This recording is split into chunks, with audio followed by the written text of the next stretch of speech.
مساء الخير أحبائي وأعزائي، إن كان الرب معنا فمن علينا. شاهد كيف ردت أنيسة حسونة عن الهجوم الذي تعرض له قداسة البابا قبل رحيلها. ماذا حدث؟ كيف ردت أنيسة حسونة على الهجوم الذي تعرض له قداسة البابا تودروس قبل رحيلها؟ فجع نبأ رحيل الكاتبة والنائبة البرلمانية السابقة أنيسة حسون قلوب المصريين، وذلك بعد معاناة طويلة مع مرض الكانسر التي عانت منه منذ سنوات في رحلة مريرة كانت ترويها دائما من خلال لقاءاتها التلفزيونية والصحفية. موقف تاريخي لأنيسة حسونة مع قداسة البابا تودروس الثاني. في موقف تاريخي لن تنساه الكنيسة للكاتبة الراحلة أنيسة حسونة، وذلك بعد هجوم الجماعات الإسلامية على قداسة البابا تودروس، وذلك بسبب دعمه للدولة وللرئيس عبد الفتاح السيسي، حيث قالت أنيسة منصور في وقت سابق: البابا تودروس الثاني رجل وطني ذو جودة عالية، وأن مواقفه الوطنية العديدة أظهرت مدى ائتمانه للبلاد وانتمائه للبلاد واهتمامه بالمصلحة الوطنية. وتابعت في تصريح لها أن سياسات البابا تودروس قد تحمي الدولة المصرية من اختراق الصراع الطائفي وتجنب المؤامرات الخارجية الهادفة إلى محاربة الوحدة الوطنية للبلدين.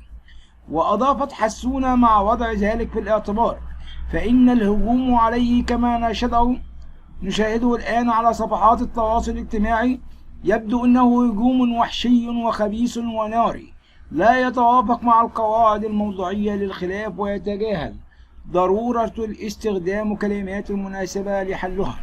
ونعد بأن الخلافات في الرأي لن تفسد صداقة القضية لتجنب تعطيل كل مجالات النقاش بيننا وبين الآخرين. آخر تصريح لأنيسة حسونة: كشفت الراحلة أنيسة حسونة عن حالتها الصحية واستخدامها للكرسي المتحرك خلال آخر فترة لها، وذلك بعد العلاج الكيميائي التي تلقيته دون تدفق الدم الطبيعي إلى الرأس، وهو أمر صعب للغاية، وبعض الأدوية لها بعض الأعراض بما في ذلك انخفاض في قدرة الجسم على الحركة. متابعة: لجأت مؤخرا إلى استخدام كرسي متحرك للمساعدة على الحركة حتى الشفاء. وقالت حسونة في لقاء من خلال برنامج الستات مع الإعلامية مفيدة شيحة وسهير جودة مفيدة شيحة، واختتمت حوارها قائلا: الرضا لما يرضي الله ويقبل إنه حق من الله. خبر آخر: أسرة مسيحية تتبرع بأعضائها ويوثقونها في الشهر العقاري. إن قرار توثيق التبرع بالأعضاء بعد الوفاة ليس بالأمر السهل، خاصة إذا كان هناك رفض من الأسرة، ولكن عندما تنظر للموضوع من وجهة نظر إنسانية كذلك فعل مينا حسني 34 سنة الذي أعلن تبرعه بالأعضاء، خاصة بعد أن أخذ زوج أخته زمام المبادرة لدعم زوجته وشقيقها الثاني بالتوثيق معه. ماذا حدث أيضا؟ مينا الحاصل على درجة متوسطة، موظف في السكك الحديدية المصرية وعضو في عائلة المتبرعين بالأعضاء، يقول إن الفكرة بدأت في عام 2016 من خلال سهر يوسف راضي. بعد فترة قرر أن يكون على قائمة المتبرعين، وعندما ذهب لتوثيق ذلك في الشهر العقاري اكتشف أنه كان المتبرع الأول، لذلك واجه بعض المشاكل لأنها كانت فكرة جديدة لم يخطر ببالها أي شخص من قبل.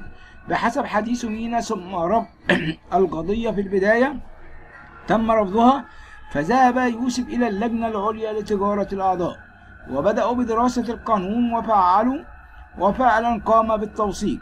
مينا يتخذ قرار التبرع بعد سهره. بعد أن وثق يوسف التبرع بالأعضاء بعد الوفاة، بدأ مينا يفكر بالأمر من منظور إنعاش الآخرين، ورغم انقسام الأسرة إلى مجموعتين اتخذ القرار، وهذا بعد وفاة شخص دون أي فائدة دورها وهياكلها الشبيهة بالديدان، فما الذي يجعلني أفقد بقاؤها إذا كان بإمكاني إحياء إنسان آخر؟ فكرة جميلة. 4 أشخاص من نفس العائلة يتبرعون بأعضائهم. كان دعم والدة مينا أحد أسباب توثيقه للتبرع الصحي بالأعضاء بعد الوفاة في عام 2021 لتنضم إليه زوجته إيلينا راضي وشقيقها توماس راضي، وتنتهي الحالة بتكوين مجموعة لتشجيع هذا. أنا لم أقل لزوجتي أي شيء إلا بعد التبرع. كنت خائفا من رد فعلها، وعندما علمت أنني فوجئت بترحيبها بالفكرة، وفي اليوم الثاني وثقت تبرعها هي أيضا، لكن لم ينتهي بعد الإجراءات. ونحن جميعا موثقون أن أي عضو في المستقبل يكون مفيدا يمكنه أن يأخذها اعتمادا على التقدم العلمي دون كتابة حاجة معينة، والمهم هو إنقاذ حياة الإنسان بأي شكل من الأشكال. وهذه صورة مرفقة بهذا التوثيق. شكرا لكم أحبائي وأعزائي، ولكم مني كل الحب والتقدير، ودائما تكونوا بأحسن صحة جيدة وأحسن سلام. الحقيقة الأمر بقى شيء من العادي، وشيء مرحب به، وشيء رائع جدا جدا. طيب، عند التبرع بهذه الأجساد لشخص آخر، هل بالفعل هي ما حدث؟ حكاية يوستينا الفتاة القبطية التي كرمها الأزهر. ماذا بعد؟ فتاة مسيحية اسمها يوستينا سعد من قرية أبو سديم بني سويف، برعت في الغناء الديني الإسلامي، حيث تغني القشندبية، ونتيجا لذلك كرمها الأزهر. تقول جوستينا إنها في السنة الأولى الثانوية بمدرسة السيدة عائشة وتجيد الغناء، وتعجب بصوت الشيخ النقشبندي، لافتة أن النقشبندي كان له صوت قوي وإحساس رائع. وبينت في تصريحات خاصة دعم أسرتها لها وتحفيز ما لها، موضحة الموضوع هو وراثة من والدها، صوته حلو، وكانت أختي تغني وتلاحظ الأخطاء التي حدثت وتساعدني لتجنبها. يوستينا فتاة مسيحية يكرمها الأزهر، وأوضحت: شاركت في مسابقات على المستوى الإدارة وفزت بالمركز الأول، وكذلك على مستوى المحافظة فزت أيضا بالمركز الأول. لقد شاركت مؤخرا في مسابقة مارينا فويس، وتم اختياري للصعود للمرحلة الثانية. وفي السياق ذاته أوضح الأستاذ صبحي فؤاد مدير مدرسة الشهيد عبد العليم علي موسى الإعدادية أنه هو الذي اكتشف موهبة يوستينا، وهي تغني نشيد بلادي في المدرسة الابتدائية المجاورة لمدرسته. وأضاف: في المرة الأولى التي سمعت فيها صوتها في النشيد لفت انتباهي، فجبتها من المدرسة الابتدائية وقررت تدريبها.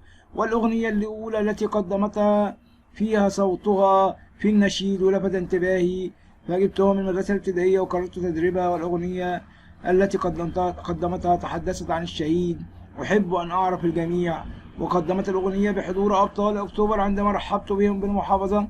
وأكد: الفتاة لديها موهبة حقيقية موهوبة بالوراثة، لأن والدها يتمتع بصوت جميل، وكذلك أختها الكبرى. شكرا لكم أحبائي، ولا تنسوا اشتراككم في القناة، اشتراك الملكة والأمير، وتعليقاتكم الجميلة. لكم مني كل الحب والتقدير، وسلام الرب يكون معكم. آمين.